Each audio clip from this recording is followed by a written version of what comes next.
अगर आप चाहते हैं कि जैसा आपका जिंदगी चल रहा है ऐसा ही चलता रहे तो इस रील को स्किप कर दीजिए। मेरा वादा है कि अगर ये रील आप पूरा देखेंगे तो आप हमेशा के लिए एक अलग इंसान बन जाएंगे। ऐसा कहा जाता है कि कर्म हमारा पीछा नहीं छोड़ते, कर्मों की हमें सजा मिलती है, हमें कर्मों का हिसाब करना होता है। और यह सपोर्ट किया जाता है बहुत सारी धार्मिक पुस्तकों से।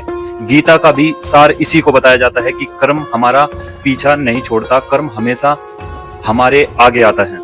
लेकिन ये गलत है, ये सही नहीं है, ये अधूरा सच है, ये पार्शियली ट्रू है। कर्म शायद हमारा पीछा छोड़ भी दे, लेकिन कर्म भाव कभी हमारा पीछा नहीं छोड़ता। हम किसी काम को किस फीलिंग से, किस भाव से, किस इंटेंशन से कर रहे हो, वह हमारा पीछा नहीं छोड़ता, वह हमारे साथ रहता है।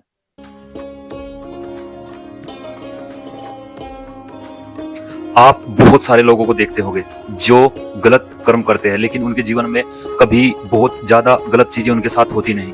आपको लगता होगा कि लॉ ऑफ नेचर, भगवान के नियम अनफेयर है, लेकिन वास्तव में वो लोग कहीं ना कहीं कर्म भाव अच्छा रखते होंगे। जैसे गीता में कहा गया है कि कर्म करो और फल की इच्छा मत करो, और युद्ध को भी सपोर्ट किया गया है, लोगों के मरने को भी, लेकिन अगर वह धर्म की स्थापना के लिए हो। मतलब साफ है कि काम भले ही कुछ भी हो, लेकिन उसके पीछे की इंटेंशन, उसके पीछे का भाव, कर्म को करने का जो भाव है वो प्योर होना चाहिए, वो डिवोटेड होना चाहिए, क्योंकि वही काउंट होता है। हमारी सामाजिक डेफिनेशंस हर चीज की बड़ी ही स्ट्रिक्ट होती हैं, या तो कोई चीजें ठीक है या कोई चीजें गलत है। लेकिन जब आप अपना मूल्यांकन करें तो आप कर्म को या सामाजिक परिभाषाओं को दरकिनार करते हुए, उनको एक साइड रखते हुए अपने भाव से अपना मूल्यांकन करें। हमारे भाव प्योर होते हैं, हमारे कर्म प्रभावित होते हैं। इसलिए अपने दिल में, अपने अंदर अच्छा भाव रखें, सभी के लिए पॉजिटिव सोचे, पॉजिटिव भाव रखें, डिवोटेड रहे चीजों को लेकर, और अपना कर्म करते जाइए।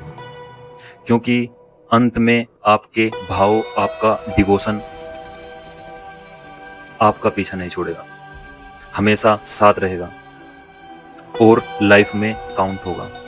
आपको गीता की यह लर्निंग कैसी लगी मुझे कमेंट करके जरूर बताइएगा। और ऐसी ही और बहुत सारी ब्यूटीफुल लर्निंग्स के लिए इस चैनल को सब्सक्राइब कर दीजिए। Thank you so much.